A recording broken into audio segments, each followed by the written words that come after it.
Israel হবে এই বিশ্বের নেতৃস্থানীয় রাষ্ট্র, এটাতে কোনো ডাউট নাই, সে হবেই এবং অলরেডি সে হয়ে গেছে।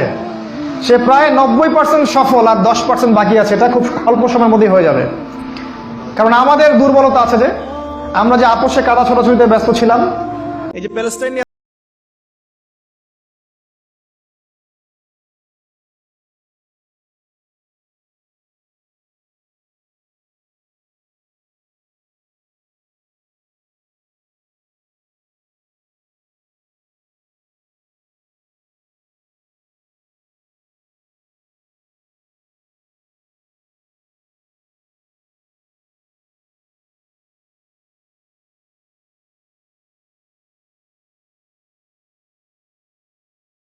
জাইশ এমন একটা ফোর্স যেটা বাহির থেকে গিয়ে বাইতুল মুকাদ্দাসকে উদ্ধার করবে ইনশাআল্লাহ।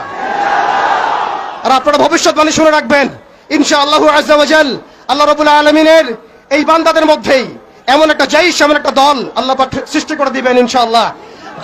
যেই দল, যেই জাইশকে পৃথিবীর কোন সেনাবাহিনী থামাতে পারবে না ইনশাআল্লাহ। শেষ পর্যন্ত তারা বাইতুল মুকাদ্দাস মুক্ত করেই ছাড়বে ইনশাআল্লাহ, শুধু সময়ের অপেক্ষা।